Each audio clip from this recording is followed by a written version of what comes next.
Volume 7 is the best. Classroom of the Elite has actually, unfortunately, a weird-ass anime and a goddamned bad manga. There is no mincing this fact, and as a guy who loves the light novel, I act like the manga doesn't exist. Now while talking about the collective volumes of Classroom of the Elite, I think everyone who has read it would agree that Volume 1 and 2 were by far the most boring out of them all. Not bad, mind you, but if you compare them with the later volume they were boring. After rereading them I can confidently say that those two volumes are nothing more than the build-up for Volume 3, where finally we get to see the cool side of the main character, Ayano Koji. I absolutely enjoyed the part in the volume where he picks up Horikita to tell her that she shouldn't feel bad for her failure. She was a good tool after all. In fact, the last scene of the anime where they animate it, although in different setting, is the only reason I like the anime. And of course the fan service in the anime, those were freaking godly. And then there was Volume 4 where Ayano Koji actually did something bad. A bit inhumane. Was hella interesting to watch, though, and it all worked out perfectly in the end. The earlier volume had already shown how smart Ayano Koji was, and this volume showed that he actually didn't care about anything but whining. And he considered everyone else as tools. This volume also showed the capabilities of people from other classes and also showed a cunning side of Ichino's which quite frankly, I am seeing less and less of in the later volumes. Volume 5 was kinda like seeing a real-life relationship develop. I know it is supposed to be entertaining so I feel a bit entertained, but deep down I don't really care about it. Sudo was annoying as ever, and got some much-needed character development. But that was only after this volume. In this volume he was more annoying than ever. Then there was Horikita who faced her defeat and by the end grew mature, which made her character a whole lot less entertaining. Now before this Volume 1 didn't have any problem with shipping Horikita and Ayano Koji together, but then she just went from Tsunere to socially awkwardly annoying. But damn, that race between Manabu Horikita and Ayano Koji made my heart race, man. I found it the most epic moment in the volume, which was quite sad because the volume also had a pretty emotional type scene where Horikita openly talked with Sudo and both had some serious character development.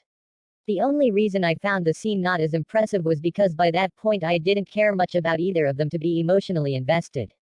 I mean, let's clarify some things. Sudo had just punched Hirata, threw a freaking tantrum and was being asshole.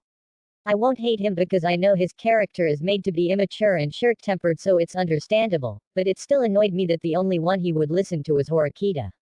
Oh, that brings me to another quick topic. Sudo thinks Horikita helped him and he feels grateful and favorable towards her, which later develops into romantic feelings, but the one that actually helped him all the while was Ayano Koji. So I wonder if Sudo's deep feelings for Horikita actually stems from a misunderstanding. Anyway, back to the topic of clarifying things. Horikita was suffering defeat left and right, which was expected and was long in coming because before she was just riding on Ayano Koji's wins. And then there was this scene where Horikita thinks about telling Ayano Koji about the whole Ryuan thing she had landed herself into, but then decides against it because she thinks, what can he even do? What can he even do? Really? After he basically hands her wins again and again, she still hasn't figured out how big-headed he is. It was at that time that I realized that Horikita was just an ignorant fool who was good at studying and a good actor. Literally, that tool could only be used as cover and teaching student who had mistakenly fallen in love with her, which again happened only because of Ayano Koji.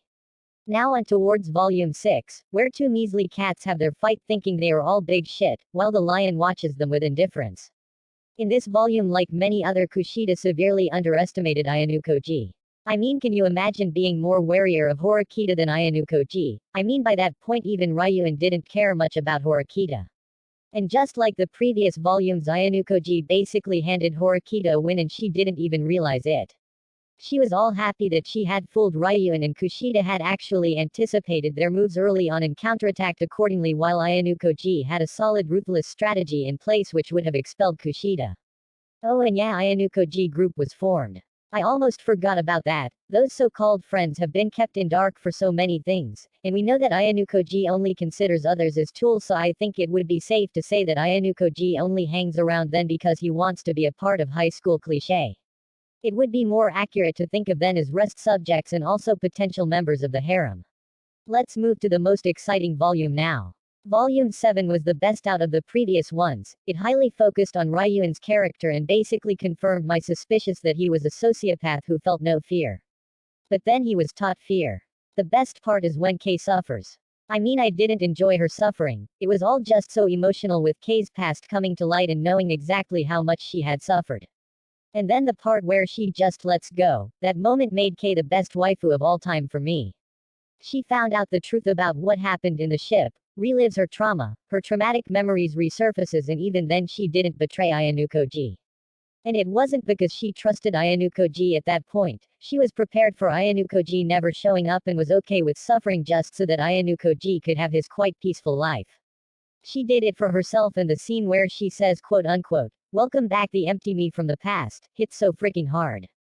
And then they show the scene of Ayanukoji going to a freaking karaoke with his stupid group, and just for a moment, it made me wonder if he was gonna go and help her or not.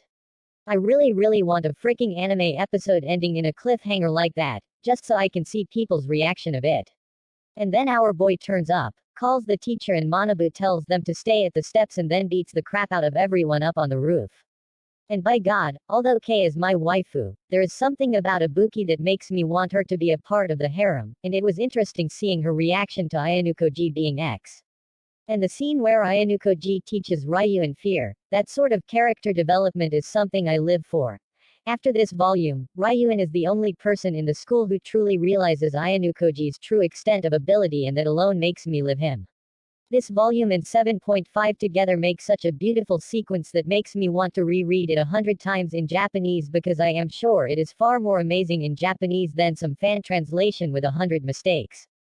Now I have read all the currently released volumes, and maybe Year 2 Volume 3 and the next upcoming Year 2 Volume 4 might actually match this sequence, but I will have to wait and see.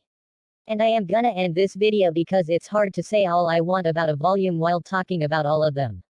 I may later release a single volume review video.